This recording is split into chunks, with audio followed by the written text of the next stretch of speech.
let's call the audit committee to order, please. And since I can't see everybody there, I'm going to do a roll call here to find out if members are all here. So Maggie Peterson. Here. Dan Trost. Here. Porter Bennett. He's not here today. Okay, and Dwayne Iverson. Here. Okay, thank you. So starting out on the agenda, is there any public comment on items of the audit committee's responsibilities?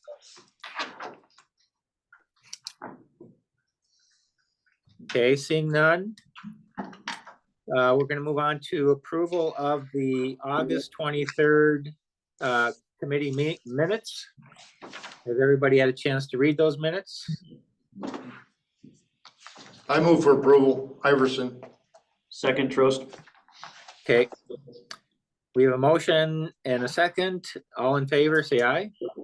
Aye. And so that's unanimous. Okay. Moving on to executive director reports. Mr. Chairman, I don't have anything that won't be covered in the checklist or the SOC audit. Okay. So we're good. All right. Okay, then we'll move on to the SOC audit, the draft report. Fascinating reading. I thought it was. Really. It's good. It's good bedtime reading. Yeah. So Mr. Chairman, we have Jackie Cooper and I think Torpy White will be joining as well. Okay.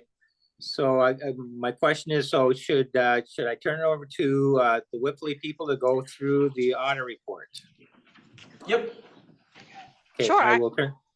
Yeah, I'm happy to cover that for you. So this year's SOC audit with Julie and Peggy and the team kind of getting us all the information that we needed.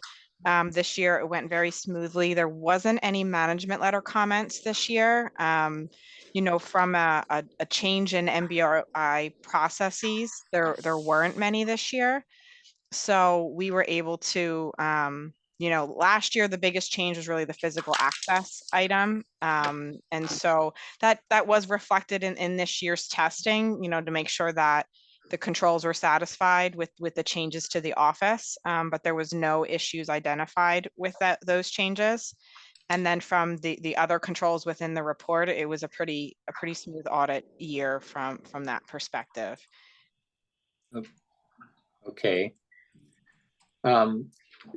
So I have a question, Jackie.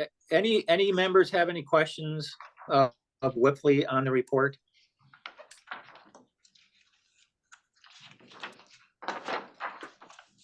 None in the Okay, I room. don't hear any.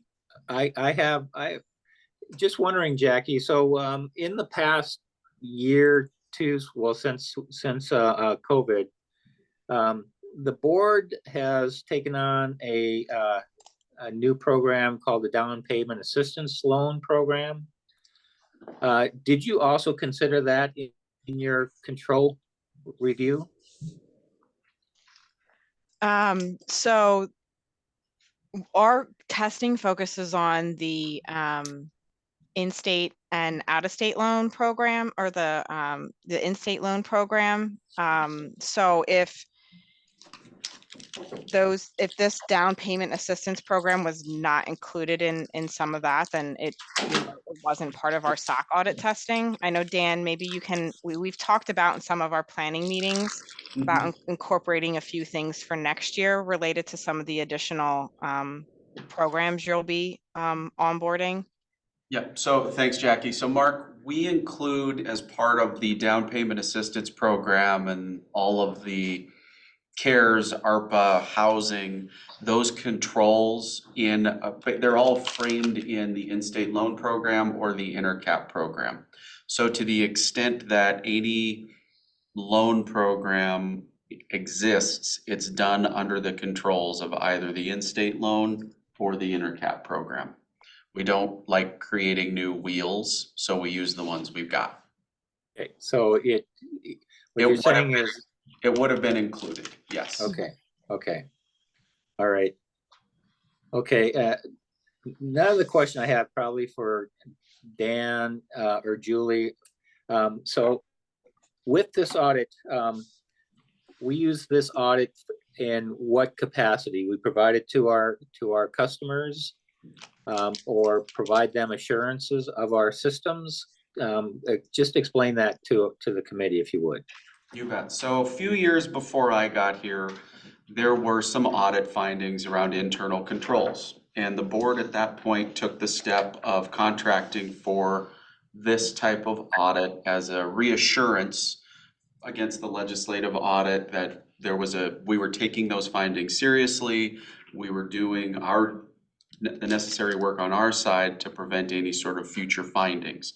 So it was meant not only as a reassurance for our customers, but also as a check against ourselves that it was, more than just a financial audit or a financial compliance audit every year or other year from the LAD. This is specifically to our internal controls and our processes, given our 26 billion, well, it used to be 26 billion till Putnam screwed it up. It is recorded. Yeah, it's meant not only for our customers, but it was a surety that the board wanted, that we had another set of eyes on our processes. Okay, So okay, it helps us if the legislative auditor come up with something on internal control, we'd go back to here and show, no, we've complied and here's how. Correct, and So the it helps first, us one of the quite a bit first that way. documents we Yeah. give them is a copy of this audit. Yep, so we avoid that type of stuff. Exactly. okay, and then Jackie, I have another question. So your report correctly identifies that we're relying heavily on controls from other systems, other customers, the state of Montana, State Street, that sort of thing. Is there anything as far as risk there that we should really be concerned about, or do you think that our controls help to alleviate some of those concerns? So yeah, so obviously there's a number of vendors and subservice organizations that we list in the report. And so the testing that we do around it is to make sure that the board and team is reviewing their SOC reports or attestation reports to kind of make sure that obviously those reports will have user entity control considerations that MBOI needs to evaluate and say, hey, are we doing those things? And so as part of our testing, we look at the review of those SOC reports and the action items that they note in that documentation of their review to make sure that they're considering those risks. So from my audit perspective, it looks like MBOI has a good handle on the risks associated with those vendors. So I don't think there's anything additional that I would recommend at this time with that process. Okay. All right. Thank you. Hey, it's Torpy. I managed to finally crack the code to log in. Good morning, everyone. I would concur completely with Jackie, but there is an inherent risk there whenever you're using third parties that you can't control what they do. You can only monitor what they do, and it's something that certainly the team at MBOI has done a terrific job of keeping their eye on and doing the best they can to make sure that if something were to happen at one of those third parties, they have mechanisms to react to it. Okay. Anything else that anyone wants to add about the SOC report? Mark, this is Jack. I'd like to ask a question of the auditors. And my question is, I know nothing came up that reached the level of a management letter or anything, but was there anything at all that the board should know about or be concerned about, or anything that we should be looking at so that when you come again, that it goes as smooth as this time? And I guess Torpy, maybe you could answer that because you've looked at these a few times. Yeah, and Jackie's been on this engagement from the beginning as well. Well, then We maybe actually she did should talk talk. about that. Yep. Go ahead, Jackie. I know I have my thoughts, but go ahead. Yeah, so I mean, MBOI's control environment, from a policy perspective, a procedure perspective, the way it's documented, let alone the way that it's performed, is a very robust and tightly controlled environment, and rightfully so for the actions and transactions that have to occur. Plus, there's a lot of internal oversight for reviewing of reconciliations and double checks and segregation of duties within the tasks that are performed. So from an audit perspective, just a general process perspective, there isn't a real recommendation or a warning or a risk that I would perceive. We do consider MBOI because of the amount of money and transactions. You guys are, a riskier environment, but your controls help reduce all of that risk, and it's a well-oiled and controlled machine, if you will. Yeah, the only thing I would add is that you have some long tenured employees, Julie being a great example, that you would hate for them to exit without the benefit of being able to stick a USB device into their brain and download everything that's there. So, and it's not a recommendation that has to be addressed immediately, but it is something to just keep in the back of your mind that maybe there are some things that employees do that is infrequent, not the day-to-day, but maybe they do it once a quarter, maybe they do it once a year, that trying to capture that in some level of documentation that doesn't really exist be beneficial for the organization. And the second thing I would add is, as the numbers grow and the zeros get added to the amount of dollars that MBOI manages, I would say just give Dan all the staff that he needs to manage that. I did not pay him to say that. Kidding aside, yeah, kidding aside, it is something that there may be a need in the future for a little more internal oversight or monitoring that could result in some more human capital. It may not. It may be able to be solved with technology, but I would just say, obviously, as the numbers grow, the risk goes up. That trying to manage all of that and keep it straight is something that I'm sure you're all very well aware and in tune with. So you wouldn't call our staff at this point stressed in that way you're talking there? I know they're stressed, but not on Yes. the job. Yeah. We did not see an instance where things were not being done because of staff shortages. Again, we don't know. I don't know that we would necessarily say we design our procedures to look for that, but it would certainly surface a bit in our walkthroughs and conversations. So it's not something that we would have as an immediate risk, but it could present itself. I mean, you're teetering on the edge of, if one employee leaves, maybe you're in that position, and if it's a key employee, certainly. And we can talk about that in the HR, because it's a known risk. We've got contingencies in place Sure. for it. Yep. So does that help answer with your question, Jack? Did you guys evaluate our internships that we're using to try to develop staff? That's part of it. We The do other not. part of it is they don't look at it, we do, Yeah, and I'll right. walk you through that in the Yeah. HR committee. Because that's kind of your answer to that. Part of it, the other part of it is making sure that we've got enough depth in each team that, the bad burrito scenario happens. Yep. We've got room to move. It's a fixed income term. You'll get used to it. I'm always used to. Maybe quickly, Mark, you asked me a question earlier I wanted to make sure I answered. So the difference between a SOC 1 and a SOC 2. So SOC 1 is internal controls, SOC 2 is more IT, and then a type 1 and a type 2. Type 1 is, are the controls designed properly? Type 2 is just a greater level of depth, that are they functioning? Are they operating as intended?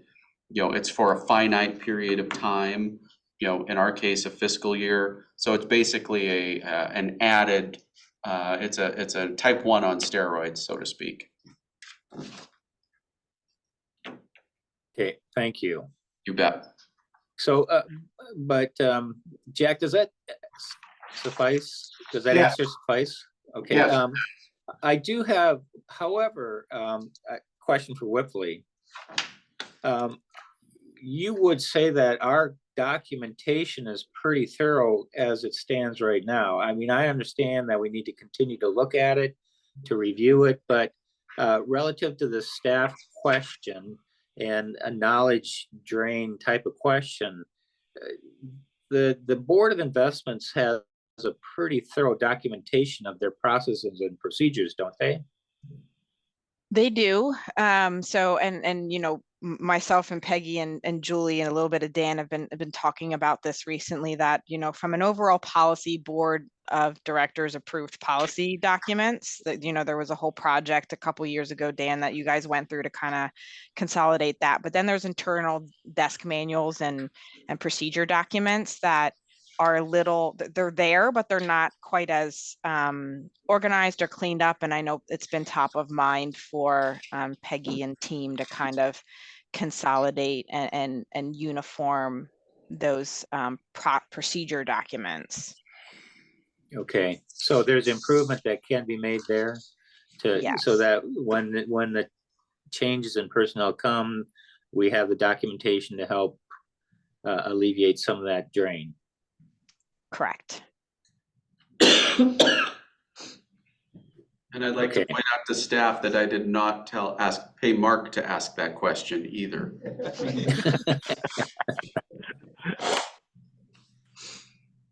Okay, any other questions for Whipley and or members of the committee? Are there any other questions or concerns related to the SOC report, or are you comfortable with approving the draft report to finalize it?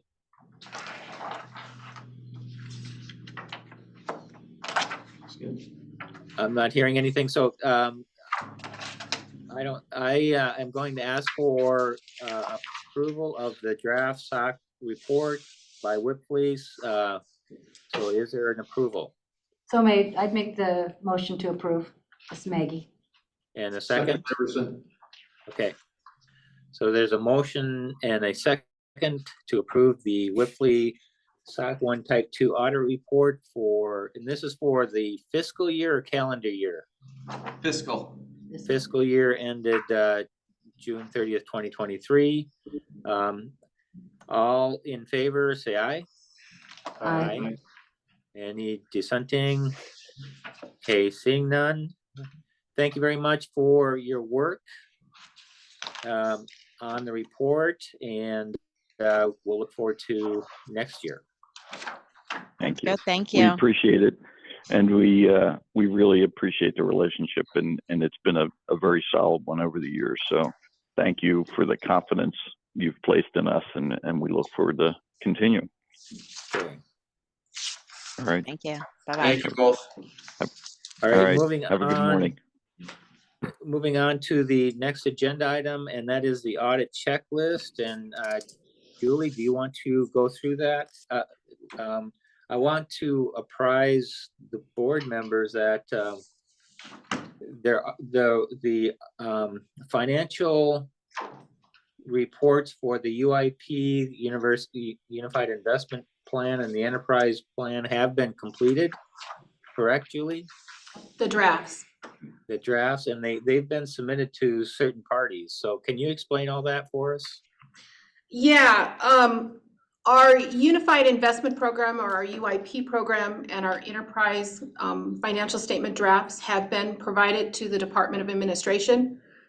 We are required to provide those to the Department of Administration pursuant to the Montana Operational Manual. We supplied the Department of Administration our UIP draft over a week, almost a week early. They have deadlines within that MOMS policy as to our deadlines for submission. Our enterprise statements were actually provided to the Department of Administration over a month early. We also provide copies of our Unified Investment Program draft statements to other agencies such as the pension systems, the universities, state fund. Agencies that have investments with us use our financial statements, our UIP statements, to help prepare their investment section of their footnotes.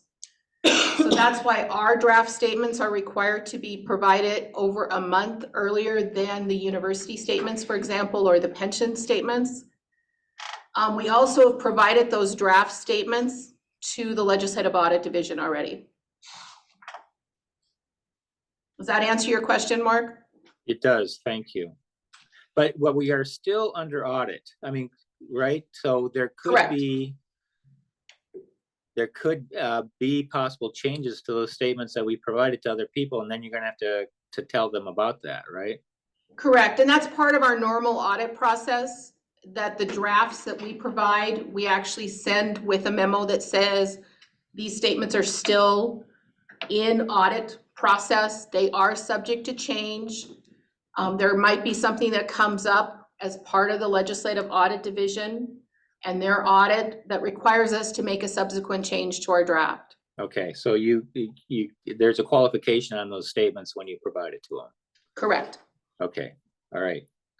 Okay, anything else on the audit checklist? I mean, basically you've updated the audit checklist for the SOC report and for the draft financials, and that's what I see, but anything Yeah, else? there's a few things that I wanted to mention. Okay. Back to speaking to the Legislative Audit Division, or LAD, they began their on-site planning, testing, and field work in August. They're scheduled to return within about a week and a half to complete their field work. And they've already requested their initial sample request, which we have provided. For the Whipley SOC report, it was presented today and accepted with no findings. I do want to say, as a reminder though, the SOC report is considered confidential in nature and should not be copied or distributed without the express approval of BOI and Whipley. We do get a SOC 1 Type 2 report. And the financial statements, the only other thing I wanted to mention there is our unaudited STIP financial statements were posted to our website yesterday.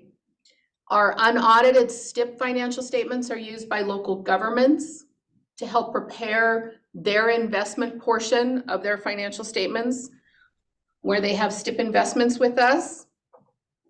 And regards to our annual report, it will be presented to the December Audit Committee. And one thing that I will talk about also is the Legislative Audit Division. They have a new statute that happened during this last session. And so they are going to be changing their scheduling and their risk and how they're evaluating risk and scheduling. So now many agencies going forward that have been required to have biannual audits will no longer have biannual audits by LAD. LAD will be focusing on projects, programs that they are deeming more risky.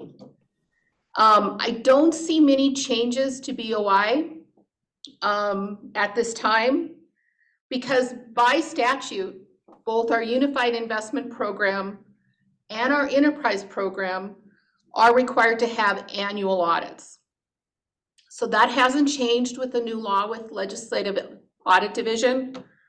There will be more meetings with agencies from LAD on how they see their new structure going forward, but I don't see it changing for BOI. Okay.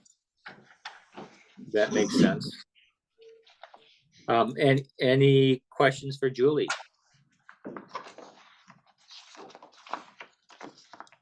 Okay.